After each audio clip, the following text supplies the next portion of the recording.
በኢትዮጵያ ኦርቶዶክስ ተዋሕዶ ቤተክርስቲያን በአዲስ አበባ ሀገረ ስብከት ስር የሚገኘው የደብረ ብስራት ቅዱስ ገብርኤል ቤተክርስቲያን ክርስቲያናዊ ተልእኮን ለማሳካት ሰፋፊ የልማት ስራዎችና የወንጌል ማስፋፊያ ተግባራትን እያከናወነ መሆኑ ተገለጸ።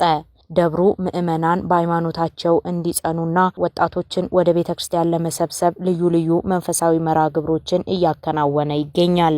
መደበኛ ትምህርተ ወንጌልን ለምእመናን በማዘጋጀት በየሳምንቱ አርብ፣ እሁድን ጨምሮ ዓመታዊና ወራዊ በሆኑ በዓላት ወቅት ልዩ ልዩ ጉባኤያትን በማዘጋጀት ለምእመናን ጥልቅ የሆነ የመጽሐፍ ቅዱስና የቤተክርስቲያን ስርዓተ ትምህርቶችን እየሰጠ መሆኑን የደብሩ የስብከተ ወንጌል ክፍል ኃላፊ መጋቤ ብሉይ መምህር ኤልያስ ጽጌ ገልጸዋል። እንደዚህ ደግሞ ከሳምንታዊ ልዩ ደግሞ አድርገን በሳምንት አንድ ቀን አርብ ልዩ መርሃ ግብር አለን። ልዩ ጉባኤ ማለት ነው። በዛ ጉባኤ ላይ ርዕሰ ጉዳይ አድርገን ለምሳሌ ክርስቲያናዊ ስነ ምግባሮች፣ የጸሎት ስርዓቶች፣ እንደዚሁ ደግሞ ኦርቶዶክሳዊ ጋብቻ አይነቶች፣ ቅድመ ጋብቻ፣ ኦርቶዶክሳዊ ጋብቻ በሚል ርዕሰ ጉዳይ ቅድመ ጋብቻ ምን መምሰል እንዳለበት ኦርቶዶክሳዊ ህይወት በጋብቻ ጊዜ፣ ከጋብቻ በኋላ እንዲሁ ደግሞ ኦርቶዶክሳዊ የልጅ አስተዳደጎች ምን መምሰል እንዳለባቸው ርዕሰ ጉዳይ አድርገን ህዝባችን ይጠቅማል፣ ያንጻል፣ ይለወጥበታል፣ ይጠቀምበታል ያልነውን እንሰራለን። እንደዚሁ ያለውን መረጃ አሰባሰብንና ይሄን ህዝባችን እዚህ መድረክ ላይ ብቻ በሚዘጋጁት ጉባኤዎች ለውጥ እንደማይኖር ተረዳን። ሀዳ እንዴት አድርገን ነው ይሄንን ለውጥ ማምጣት የሚችለው ብለን ሰሞኑን ከደብሩ አስተዳደር ጽሕፈት ቤት ከክቡር አስተዳዳሪያችን ሆነን ምን አሰብን?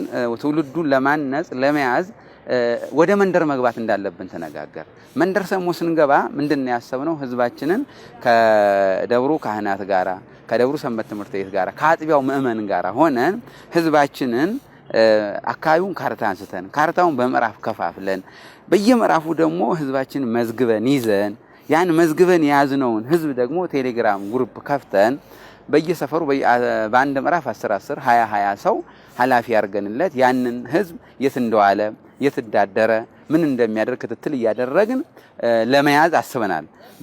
በተከፈተው የቴሌግራም ወይ ደግሞ ዋትስአፕ ግሩፕ ውስጥ ደግሞ በሳምንት ከ5 መስመር ያልበለጠ ከ3 መስመር ያላነሰ አጽናኝ የሆኑ መልእክቶች፣ አበረታች የሆኑ መልእክቶች ራሳችን ማየት ህዝቡ ራሱን እያየ ከዓለም ወደ ቤተክርስቲያን እንዲመጣ የሚያደርግ መልእክት ለማስተላለፍ ተነጋግረን እየሰራንበት ነው።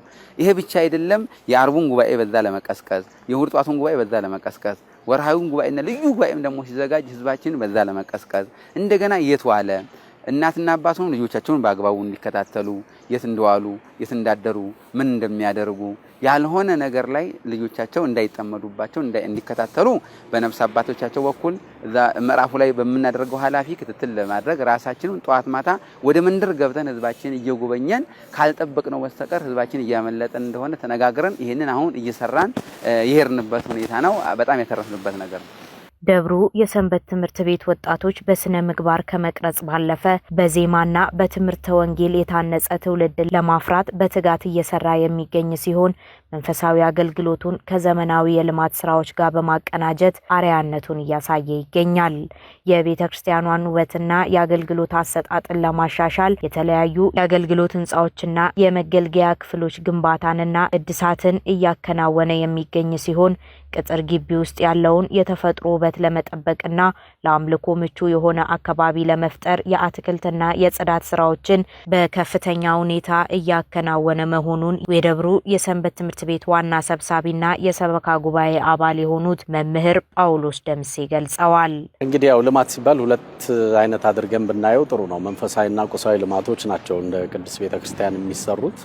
መጀመሪያ ቅድሚያ ሰጥተን የምንሰራው መንፈሳዊ ልማቱ ላይ ነው። ምክንያቱም በደንብ የተገነባ ትውልድ ሲኖር በመንፈሳዊው ስለ ሃይማኖቱ ስለ እምነቱ በደንብ የተረዳ ትውልድ ሲኖር ገንዘቡን አውጥቶ የተሻለ ስራ ቁሳዊ ልማቶችን ለመስራት የሚደግፍ ስለሚሆን እንደ ደብርም ትኩረት ተሰጥቶበት እየተሰራ ያለው ከስብከተ ወንጌልና መንፈሳዊ የሆኑ ትምህርቶች በሰንበት ትምህርት ቤቱም በደብሩም የሚሰሩ ታላላቅ ስራዎቹ ናቸውና ይሄ በጣም ትልቅ ብለን ወይም እንደ አንድ ጥሩ አቺቭመንት የምንለው ነገር ነው መንፈሳዊ ልማቱ።